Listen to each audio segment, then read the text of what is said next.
I think we wanted too much there, but we're going to focus on the duel now. Sven is going to kick things off, and if you have ever in your Yu-Gi-Oh history have played against Drytron, okay, we pick up 4 cards and then another one, a 5th one, that's interesting. If you've ever played against Drytron, you know that these first turns are kind of powerful. You want to go first. He does get to go first, so let's see where this gets us. We start off with Cyber Emergency. Originally a Cyber card, but I feel like at this point, this deck has used it more than any Cyber Dragon player in the world. Yeah, no, Light Machine Searcher being used as a generic type of support for Drytron, as the consistency of this deck is very much reliant on the ability to cycle all of your Drytron monsters, discarding for cost, special summoning themselves from the hand or the graveyard. And yeah, it's a 2-card combo. Alpha Zeta does anything in the game if you really want to believe, but of course we'll see some new action from New too. I really like what Marco did there when Sven activated the Cyber Emergency. He immediately grabbed his deck, wanted to get this machine card out, and Marco went, hey, wait a second, I might have an interruption, please Let me think about that one, yeah. And then he took 5 seconds and was, okay, yeah, go. I think he does actually have an Ash Blossom there, so maybe holding it for Alpha specifically is like a good point. Ben 10 as well. Do we still play Ben 10? Yes, we do still play Ben 10. Yeah, all right. You can't, like, it is a bit odd with the New 2 because you can't ritual summon it out anymore, but still the Surge effect, when it is used for the effect of the Drytrons, is just too powerful. And honestly, this may be the most iconic 2-card combo in the game. Alpha Zeta, but immediately stopped by the Ash Blossom there. Zeta discarded, and now we can use the Zeta to tribute to special summon itself here. That's going to be able to pick up the Midionis Drytron. And tributing Ben 10. Yes. That's huge. Oh boy, there it is. Pastore, actually a veteran of the game himself, and a fellow left-handed duelist, if you're wondering. You are allowed to mirror your field in such a way if you choose to use your left as your dominant hand for checking the grave and handling your deck. So, yeah, gonna pick up a light fairy here. Are we running Ava once again? I don't think we are actually. No. There's a lot of there's a super teched out Drytron deck actually. We'll see if some of those cards come up later. No spoilers just yet. Absolutely. But yeah, Sven is definitely prepared for you, Bell. Let me tell you that. For sure. And I mean, you have been mentioning Marco there as a left-handed duelist, but I think we have a left-handed duelist mirror match here on our hands because also Sven is handling his deck on the left. So let's see where this gets us. We did search out the Diviner of the Herald. Lately, this card has been seen more in voice strategies, but of course still a classic in Drytron, and there's the effect Veiler for it. Marco with the answers. That's a big hit there. Ash Veiler. Can Drytron keep extending through this? We still haven't resolved our Nova, our Field Spell, or our New 2. I think this is a full Fiendsmith combo right here. If you believe. If you really want it, yeah. If you really want it, for sure. Also very iconic 2-card combo, by the way. Yeah. We also, of course, have some generic extra deck options, like just going SP Little Knight, maybe if everything goes south, but let's see. Oh, we do. Oh, the Midionis Drytron can still be activated. So let's see. Gonna perform a ritual summon here. We're going to use Alpha from the hand.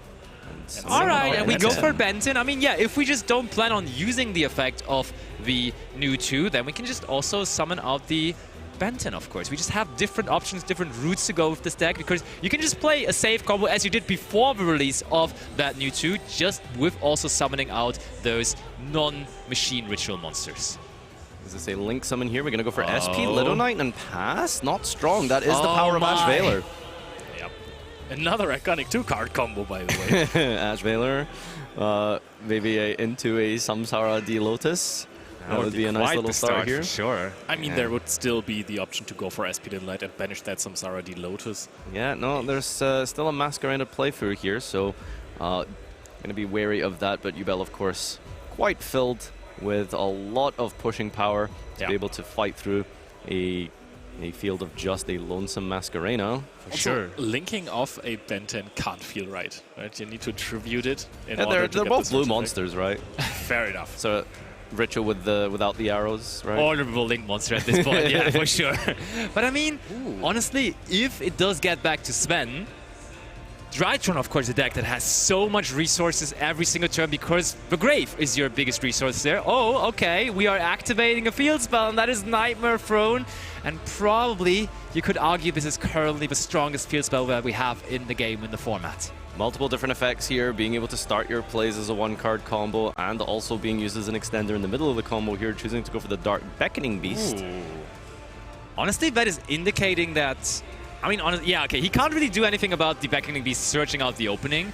And at that point, it's already like super strong. It's really powerful here because I think Sven is going to feel somewhat that it's necessary to disrupt this play here as we go for the gate, then add, and then maybe on resolution we SP Little Knight banish the Beckoning Beast to prevent the extra normal summon, and it denies the revival of the gate. But I don't know if you noticed, but Marco has a 1-for-1 in hand. Oh my, does he? Sven is thinking about it, and I think he lets it through. I mean, you can just wait for them to normal summon a second monster and then just go after that, potentially. Yep. Okay. Okay. No, okay, wrong one. Took a step back there. Okay, Sven thinking about it here maybe, because, I mean, if you do go for that, you can just banish for one with the SP Little Knight, and then if he gets to another card, you can also banish another monster with the other effect of the SP Little Knight. So I think going after it here may not be that bad of an idea, honestly. Yeah, Little Knight is just such a powerful card to be used in tandem with the Masquerade because you get that initial banish, and as you mentioned, the further banish as well, denying bodies and ability to do the link climb for this Fiend pile here. So looks like Sven is going to check out a little translation on, I believe, the gates here just to see if that is going to be good in response with the Masquerena. I'm very curious how well this Yubel deck plays through the... Okay, we're interrupting here. That is very interesting. Are we going to go after the gate, possibly, and then hope that your opponent is going to do Yama, and then we banish Yama on the search as well to deny a lot, but then that leaves us open to everything. I think we just banished one of the monsters here, yeah. I can see that And then too. as soon as he tries to get another monster onto the field, we also use the other effect of it. Yeah. The question is, if we 1-for-1 here for Samsara Delotus, how good is that against SP? Because you tribute it, you summon up the Spirit of Yubel, and I guess you still have the Dark Beckoning Beast on the field to destroy for Nightmare Pain that you might search with the Spirit of Yubel. It's going to be a little bit difficult for Marco. I think it is playing smoothly through an SP Little Knight, to be honest. I think when you get to that point now, and when you also have that 1-for-1 and you've already spotted in his hand, it could easily play through. And yeah, Sven also has to give a little nod to that, because that is one of the cards he didn't want to see there. Iconic card in and of itself. 1-for-1 played for a long time here. Lots of powerful level 1s we've seen in the game. That's going to be a Luri, actually. Okay. That is also kind of big, because that Fiendsmith engine plays around the SP Little Knight quite well. Yeah, that's a very good point. I mean, if you just go for the Lotus and then hit that Spirit, it's going to deny basically any way to keep pushing. But the Fiendsmith engine is just so resilient for disruption and going to be able to try and push through this here.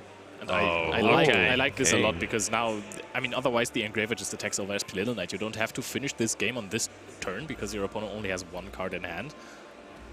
Yeah, I guess. Okay, so we do summon out the Engraver. And now the thing is, for Snake Eye, that might be a bit of an issue, because then you don't get anywhere really. But the Yubel deck, of course, has Aerial Eater technically available to it. But we do go for the Necroker Princess here, interestingly enough. Yeah, it's basically full combo, because once you get to the Aerial Eater, you can then send the Lotus and then bring it back with the gates, and then you can just basically go full combo from there. So, yeah, doing really well to play through both disruptions on Marco's side here. This is beautifully played. Let's see if he can... muscle through any potential last cards in hand, although I think the final card in hand we know is Meteonis Drytron here. Did he add it back? Yeah, he added it back from the grave by reducing the attack. Okay. Oh, but then he did use it actually to summon out. Yeah, he summoned out Benton, and then I don't think he had an opportunity to bring it back. So there is the Aerial Eater. Here in this deck, we actually summon it out also through the effect of the Fiendsmith Sequence, and not through just its normal ability to be fusion summoned. And now we discard the Chamber, another card you don't want to draw, but the opening from Sven wasn't good enough for Ash Blossom and Veiler, so you don't even care if you have a bad card in hand, you can discard it anyways, and now this is an open field for Marco. Yeah, no, it's really, really strong just how much the Fiendsmith engine does for Yubel specifically. I mean, previously, it was just well-suited in Snake Eye, as you mentioned, because of the ability to bridge into your Snake Eye engine through Beatrice, but Aerial Eater sort of taking up that spot in Yubel as the way to connect your Yubel engine through Fiendsmith because of that send.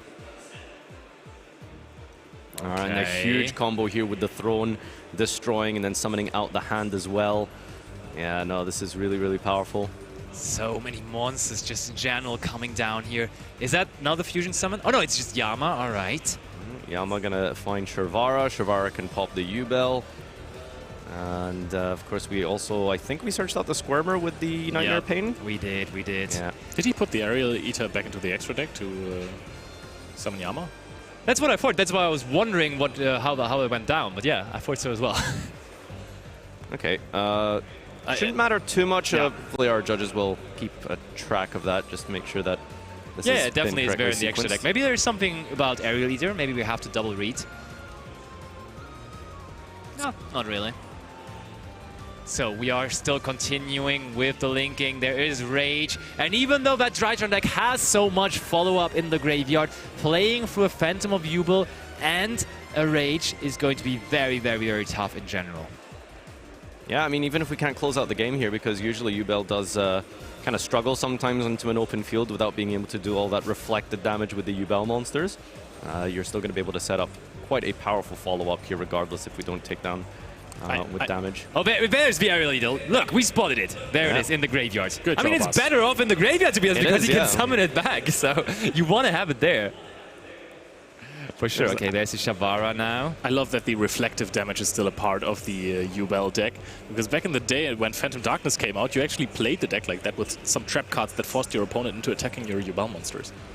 Yeah, no, for sure. It's been somewhat prominent over the course of the recent years. We saw Jubel Fire King doing pretty well in Duel Links, and here it is with some support in TCG, and yeah, working quite well together with anything that involves destroying. Working quite well is quite the understatement for a deck that just won the World Championship, to be honest. Absolutely. But sure. Yeah, it was pretty much untouched at the World. Well, I suppose you didn't have the TCG exclusives. Yeah, you were missing Aerial Eater and Necroaker Princess, which actually is definitely a hit, but it wasn't enough to stop Ruben Panorama, of course, from winning the entire thing. In the You still end. had Beatrice as well. So They did, yeah. And Lacrima, of course. So Yeah. nice little substitution, basically, for the TCG side of things, losing Beatrice and Lacrima with the recent Forbidden Limited list. And, of course... and Do we also get to Varuras here? That's crazy. yeah, that is 2 level 10s on the field. Yep, grabbing our extra deck, overlaying, and that is such a crucial card against so many different matchups. This is what makes the Jubel deck also so good into, for example, Labyrinth and those trap card reliant decks, because you don't only get to negate, but you could also get to destroy in the end as well. And I think that's why one of the benefits of Jubel, specifically with Varadras, is that typically you don't really have a lot of spell and trap interaction. You know, you have so many ways to disrupt your opponent's monster effects, but spells and traps not so much, and that's where the Disarray and the Varadras work so well. For sure. And yeah, we do a little bit of damage, and in the end phase, the Beckoning Beast and the SP Little Knight return. now Sven on 2,200 life points, picking up the extra deck There and it all is. of the cards. So Marco Pastore wins game 1 versus Sven Rebmann after he won the die roll with his Drytron deck, a deck that I could never stop going second against it with any amount of hand traps, basically, without Drone and Lockbird or 20 Bestials. But Marco was there. He threw Ash. I mean, it's quite bold to bring that kind of a deck into a tournament where you're just expecting a lot of Bestials, because both of the decks we're seeing right here in the featured match are decks that are heavily hindered by resolving Bestials. I mean, Jubel, the one that is being targeted by them, a lot of people in the hall are playing it because Jubel is the best deck, but of course, Drytron, a deck that naturally also struggles so hard against those cards. It begs the question a lot, I think, when you play something like Drytron. The idea behind playing sort of like a more rogue strategy is that it has some sort of niche that can capitalize upon the best deck in the format. Totally. But because of, as you mentioned, the Bestials, it gets caught in the crossfire, so Kinda. it can be quite a difficult choice, you know, when you pick something like that that also is, you know, just in that crossfire of people's techs and side decks. Yep, that is why my beloved Ultra guys never really made it to the top, because there was always Sky Striker that baited some spell and trap removals into the main decks. I saw an honorable Sky Striker player in the top tables. Maybe he's still out there, I hope. We're getting to feature my favorite deck of all time, of course. Would be fun to see. It is, Sky Strikers, all the way. Interesting. You thought it's stun or what? Yeah, you've been playing a lot of stun recently, haven't you? But yeah, that was kind of a very big advantage for Marco here, because when you lose that dice roll, especially in a combo mirror, it can feel like the game can be over before it's even started. But, you know, those hand traps, and again, that's why Marco's playing so many hand traps and Bestials, just because there's so many Jubel mirror matches that he probably expects to play. They work really well into combo because field breaking capabilities, not really that incredible against Jubel, so you just have to try and stop them as best as you can, and that's where Ash, Veiler, Mourner, Bestials are all coming You have into the play, even against space too in Drytron. that deck. That's a great thing about it, right? I mean, his hand was absolutely incredible as well. You know, he had the double Valor, Ash Blossom, plus thrown 1-for-1, but we just heard that the players are ready. We can see that the players are ready, so let's get it over to the table for game 2 of round number 4.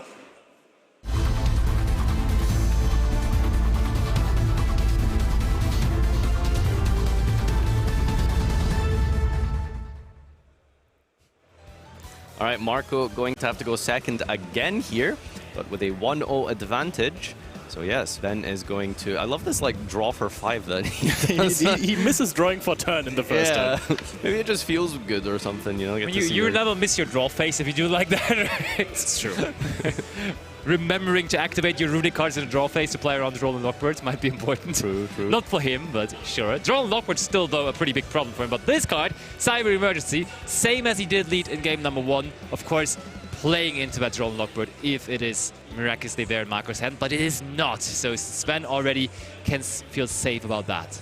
Yeah, I mean, Drill and Lockbird is also a card that's being played recently, seeing a bit of resurgence. It is super strong against Yubel, and why people are loading their main decks with hand traps and powerful things like that just to deal with the Yubel deck here. But no Droll in this matchup, and it looks like we might be somewhat uninhibited here as we go for the Alpha Zeta combo. Oh, Marco! Oh! Is he letting it through? I think it will probably be a Bistia, but then you would have to decide, do you want to go after the Benton? Because you can go after the Benton and then it wouldn't be able to activate, it's a fact. Or do you go after the Zeta, making it not come out to the field? That is what he is doing in this case. I think that's probably a very good play if you have more hand traps, because now he gets to search the Diviner of the Herald.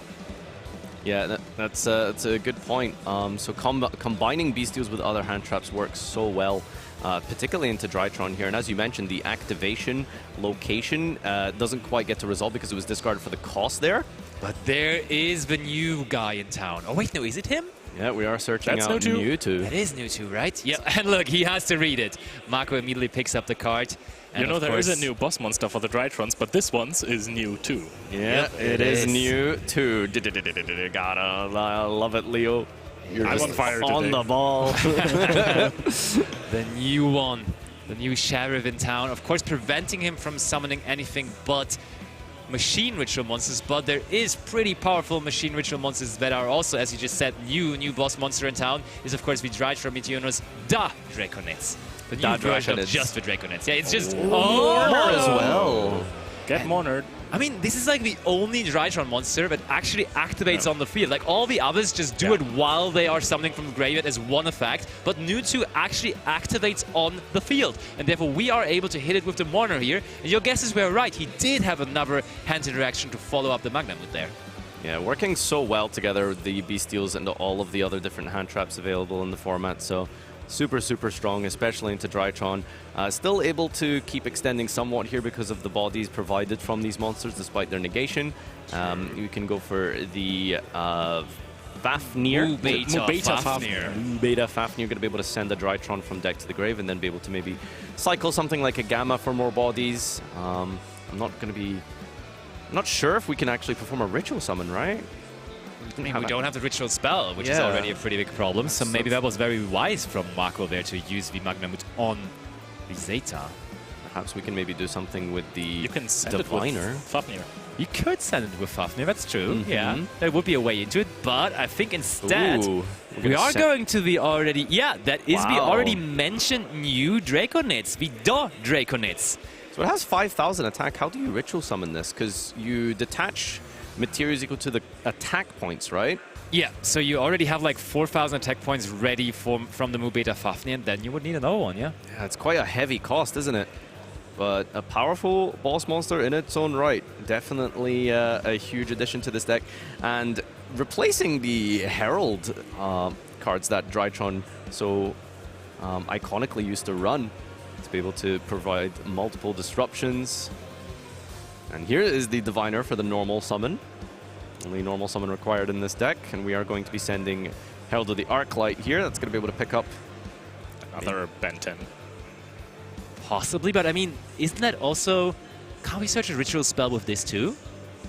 Yeah, you can. You can search the ritual spell with the Herald of the Arclight as well. Usually they always search for Ritual Monster, but very clearly with Herald of the Arclight you can also search Ritual Spell. Unusual, but still very well spotted here by Sven, and he will be using it.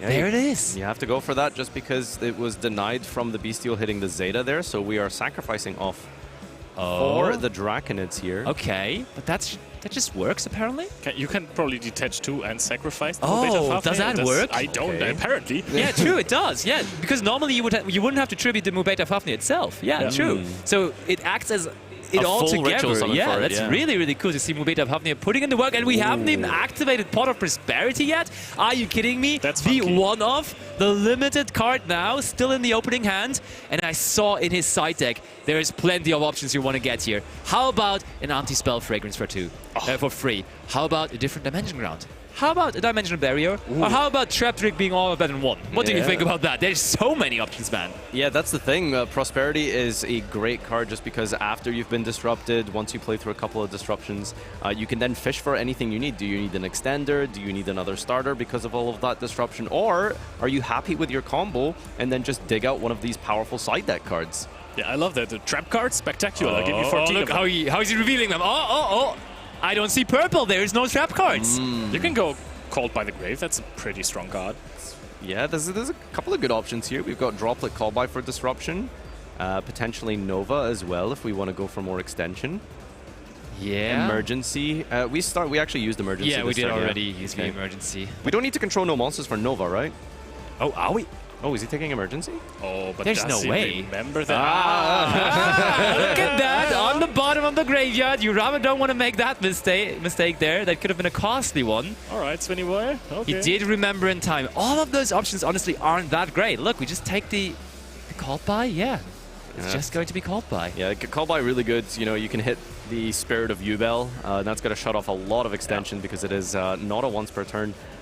And denying all of the bodies is going to be super powerful. Does Sven know that you refer to him as Svenny boy? I probably don't know. I don't know. It's not the first time I hear it, that's for sure.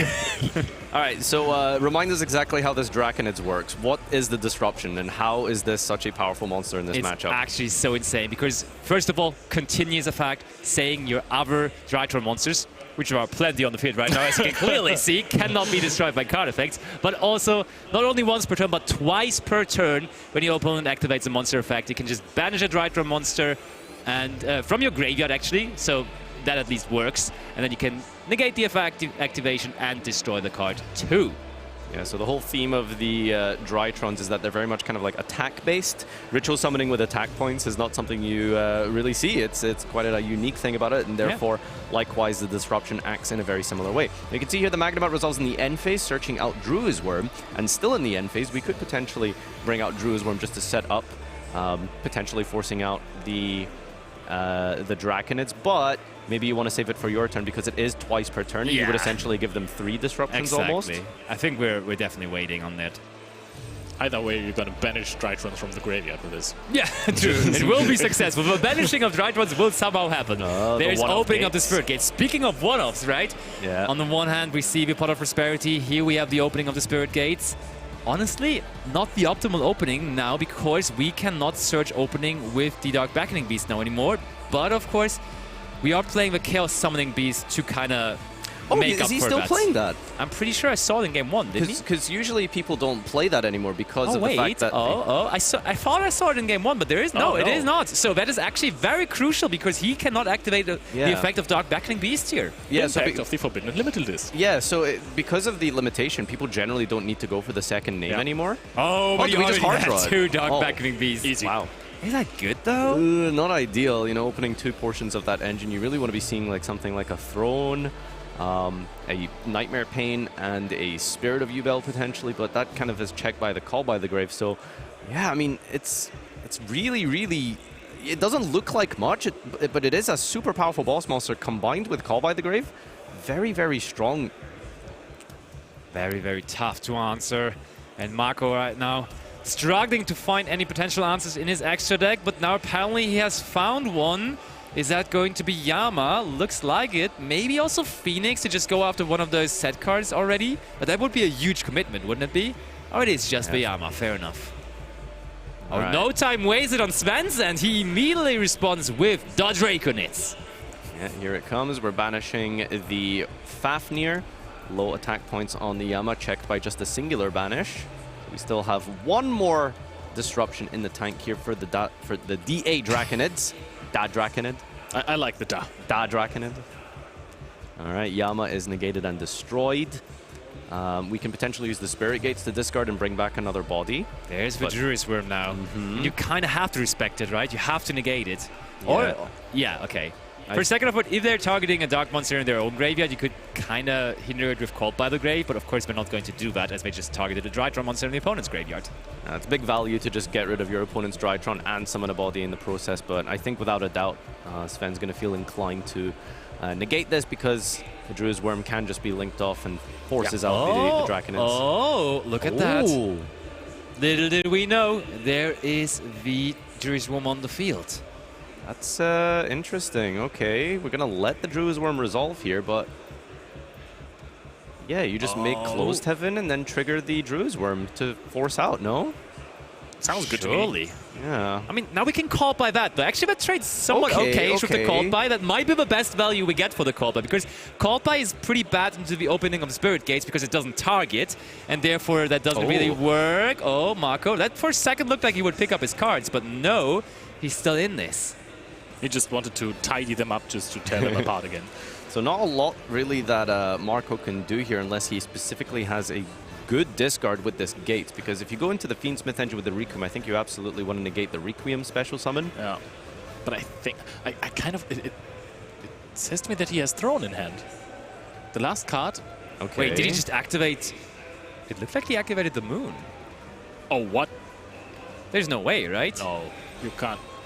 Well, are we just going into the battle phase, maybe? Attacking? Apparently. Wouldn't really be. He was pointing towards the Moon, yeah. It has 1,200 attack points, so maybe that's just the battle phase right now. Big. Wait, maybe where... was he using the effect? I think he's just using the effect of Moon. How do you get to a Link 5 now with all the monsters on the field? You have to be a challenge. You have to summon a Link 5, and I only see 4. You don't have to use it immediately, right? It's just this turn if you Link someone at 5. Right? True. So maybe just trying to like... We're baiting. Yeah, I think we're baiting pretty surely, because in that Jubel extra deck, there's no way you find space for a Goddess, let's be real. No, it's one of the tightest in the format, yes, for sure.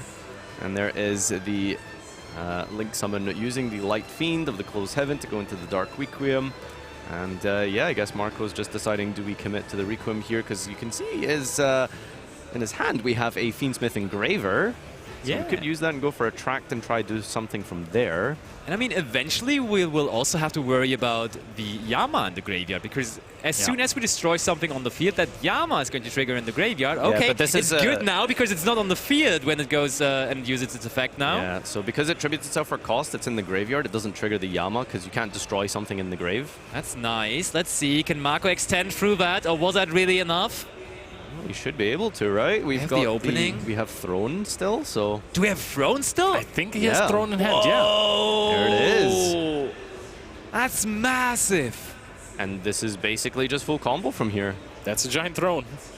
I mean, we did normal summon, but of course there still is the opening of the Spirit Gates. Is there maybe a Cosmic Cyclone? No. Oh! There is no Cosmic Cyclone. Leo, I'm sorry, your favorite card not going to be in play here. I keep saying it.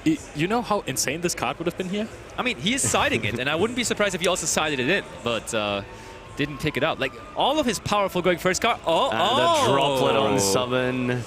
That might work. That might work. So how did we get the Lotus on the field? With the opening. By discarding? Itself, yeah. What did we discard? It's just discard this Lotus. Yeah, because it doesn't target, of course. The good old Lumina, summon Lumina.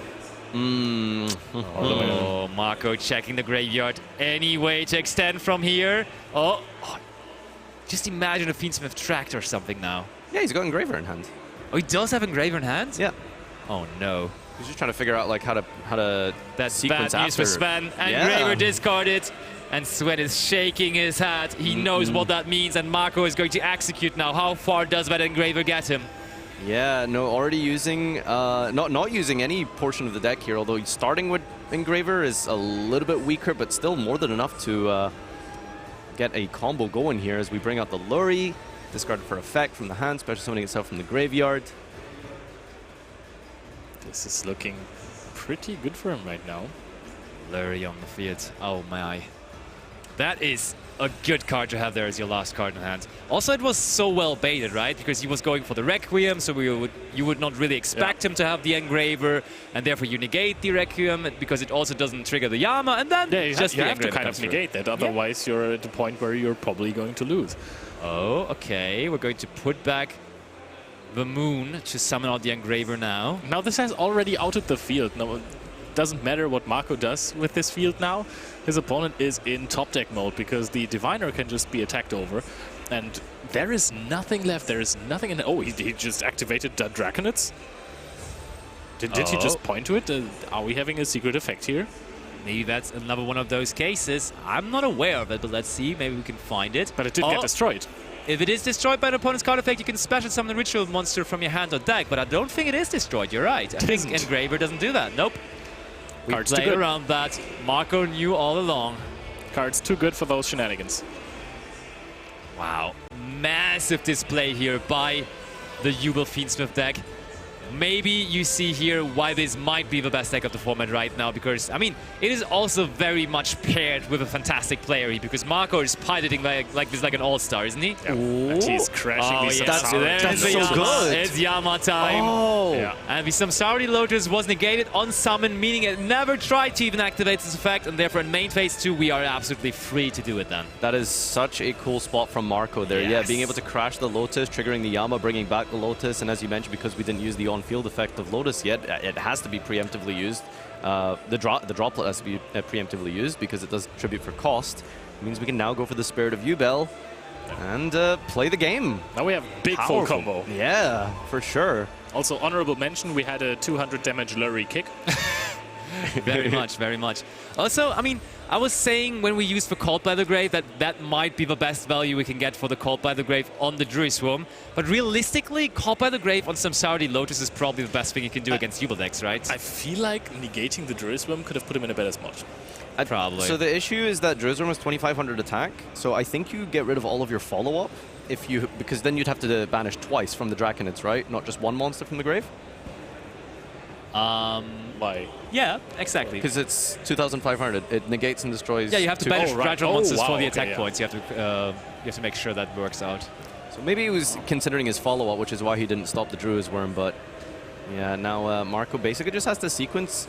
Even a small, mediocre combo should be able to deal with a Drytron deck in top deck mode. Yeah, because there was also quite a big amount of Drytrons banished already by the Yeah. Draconids. So if you go into SP Little Knight at some point, you're going to banish the last one out of the graveyard, if there even is one more. And then you're even putting your opponent out of top deck mode, because there probably isn't anything that they can. Very, Get very there. hardly there is for sure.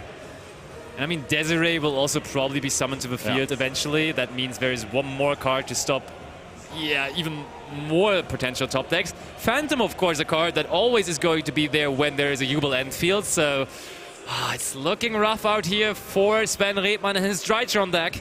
He's going to be in dire need of the most insane top deck of his tournament run so far, I guess. He's already looking pretty relaxed at this point. This is Yeah. maybe someone who has accepted his fate. Yeah, the Rudra's on the field now too. Yeah, no, it's absolutely incredible. You know, the Fiendsmith engine, you can see some nice sequencing there because we recycled the Closed Heaven early. It means we can go into the sequence, and then the sequence fuses. And that's the end of the game. Yeah, Fist Bump, top deck, not going to be able to deal with Varadras and Desiree. That's it. That's the end of Drytron.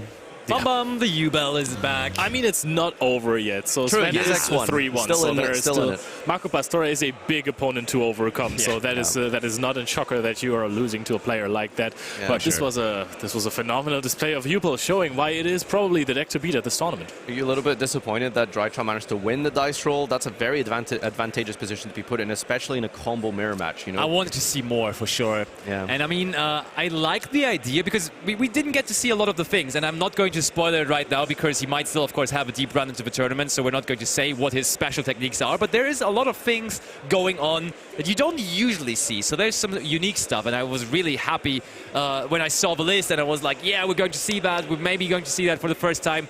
Didn't happen. Yes, I am unhappy about it, but I'm happy that he may still be in there and maybe just continues the run now. Honestly, though, you gotta be realistic. As a Drytron player, you have to win those matches where you win the die roll. The other ones, you can fight, but the ones you go first, you gotta win. I think ultimately it comes down to just the deck building of the Ubel deck, right? It's a fairly compact engine. You still have a decent amount of space, you know, somewhere in the realm of like 15 hand traps, and combining them with the Bestial specifically, it causes so much disruption in the mirror match, and of course, just coincidentally also severely crippling the Drytron deck. Yeah. To be honest, if you're always drawing 2 or 3 hand trips and then having 2 very strong engine cards in hand, that's also kind of cracked in those matches. Yeah, but that's the deck building, right? Yeah, I mean, you just build it in that way where those ratios add up, and you know, it's why Pastore proving that he is well prepared for this event and is very knowledgeable with the Ubel deck. And you know, we saw some really cool lines that I think maybe more less experienced players wouldn't be able to detect. Absolutely, for sure. Like, you could tell that there was a lot of playtesting going on overall, for sure. And I mean, we're just definitely having the feeling, we're getting the vibe that he was just probably putting in loads and loads and loads of hours throughout the last couple of weeks, maybe even months leading up to this tournament. And I mean, we had an Italian player going to the World Championship with Ubel, being Barone, getting top 4 at the European Championship. So maybe the Italians, after being very much closely connected to the Flanders deck in the past, may now have found a new connection with the Ubel deck. Who knows? I think you should still go for Fluonderies. It's just an absolutely phenomenal deck, right? Because I think when nations like Italy, basically sometimes you feel like the entire country is building their decks together, right? Because there was a very long time that so many Italian players were on Burning Abyss, and then basically everyone played Necros. But Celebrate was a very French deck. What other decks were very Italian? Fluonderies? It was crazy. Very French deck. No, for sure, it was. I absolutely agree. I mean, also, like, Esteban Rey was Italian as well. He won with Tempai. I think I saw a couple of Tempai players overall. So, yeah, I definitely would agree that they also are huge fans of that deck. But maybe they're just overall all-around powerhouses. Maybe the Italians are just here to take another title. They won the European Championship.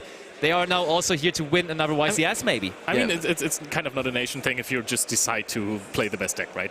Yeah, I mean, it is for sure. But seriously, when you saw the numbers at the European Championship, the Italians weren't very well represented in terms of numbers. But when you saw the top cards, they showed up. They were there in masses. And now they're back here winning featured matches in Lille. So let's hear it from the winner of this round and that in our winner's interview. Thank you very much, Bastius. I am joined by Marco now, who's just won that round 4 feature match here at the Yu-Gi-Oh! Championship Series in Lille. Marco, congratulations. How are you feeling? I'm feeling pretty good. Right now I have a 4-0 score, so I'm only trying to not make mistake and go as long as I can. What other decks have you gone up against so far? I went against 2 mirror match, so 2 Ubel, and 1 Millennium. How are you finding the Ubel deck in the current format? I pretty like the play style, even if the fact that the deck puts a lot of negate is not so healthy, I think. But I pretty enjoying playing the deck. And you've still got a few more rounds of Swiss today and tomorrow. Yeah, 4. What is it that you're not looking forward to going up against with the Ubel deck? Mirror match. Makes sense. A Runic Stun, and also Shifter decks. Okay, which there are quite a few of in this current format. Actually, Ritual Beast. It's a tough matchup if you lost the dice roll. And so into this, you were obviously up against Drytron. Now, what kind of things go through your head when you're realizing what your opponent's playing? How do you prepare? Okay, I was grateful for to a friend of mine that is Magna, that told me about Drytron cards right before the event, so I know all the cards. I all had to check the little effect like protection and so on. My deck is pretty geared against that deck because you have a lot of end traps and also your engine push really well again versus that negate. So I felt pretty fine. Excellent. Well, do you think you can take it all the way to the top cut?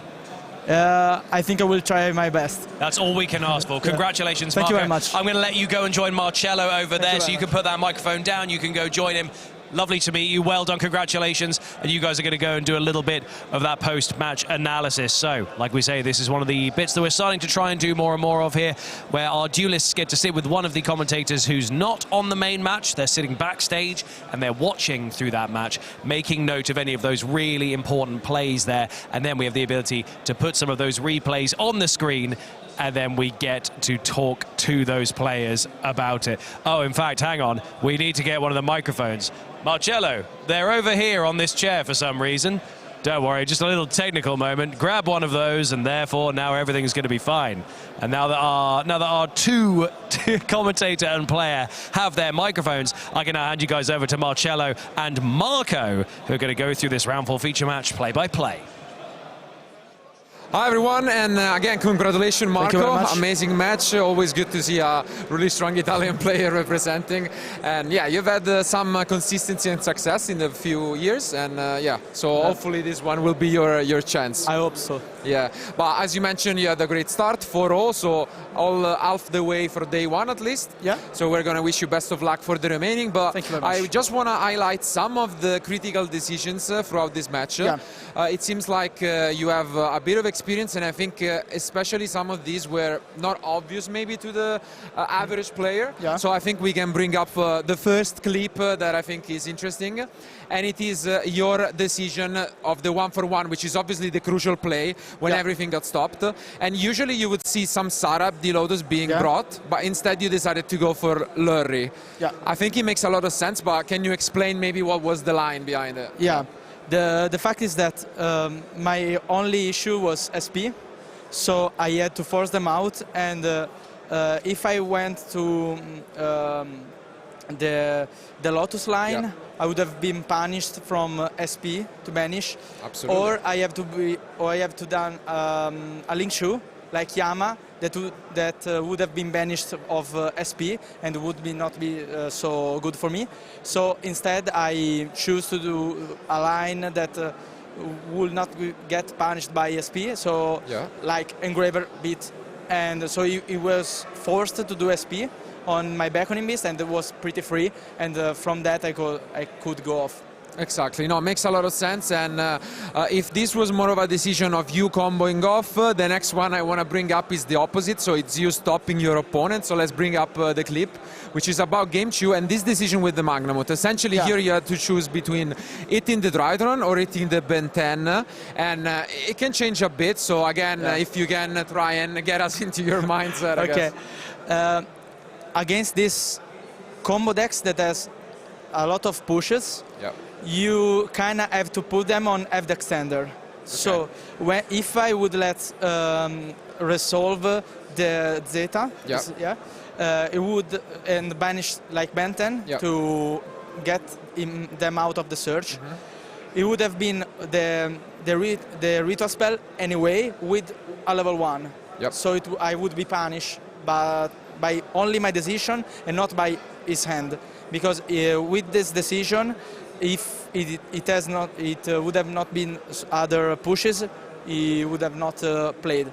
Absolutely, and yeah, this again is for you guys probably a lesson to be learned in the previous case for how you can play better with your engine. In this case, try and prevent your opponent, or like you can never beat every card in the game, so it's good to have a decision on which one is more likely that they have. Yeah, but actually I missed the OTK because I would have done another line, because I would have to banish Jubel to special summon Aerial Eater and after summon back, but I missed a piece, so it was not perfect technical play. I think it can make sense, because at the beginning you brought back the Aerial Eater in the extra, so maybe you forgot that it was there when you put it back. Yeah, probably. It's fair enough. And the last decision before we say goodbye to you, I want to bring up the last clip, because this just showcased how good you are as a duelist. This was not an obvious play, I think, for many, when you decide to crush with the Samsara that was negated just to bring it back, and I think this was really, really well played by you. Yeah, the fact is that I don't have to OTK, I only have to win, and if he's on top deck, I don't care if I put 2 negates on the board, so absolutely don't care of the OTK. Yeah, and yeah, again, this is a lesson for you guys on how good Marco is as a player. Again, we wish you best of luck. Thank you very much, we'll see you more tomorrow.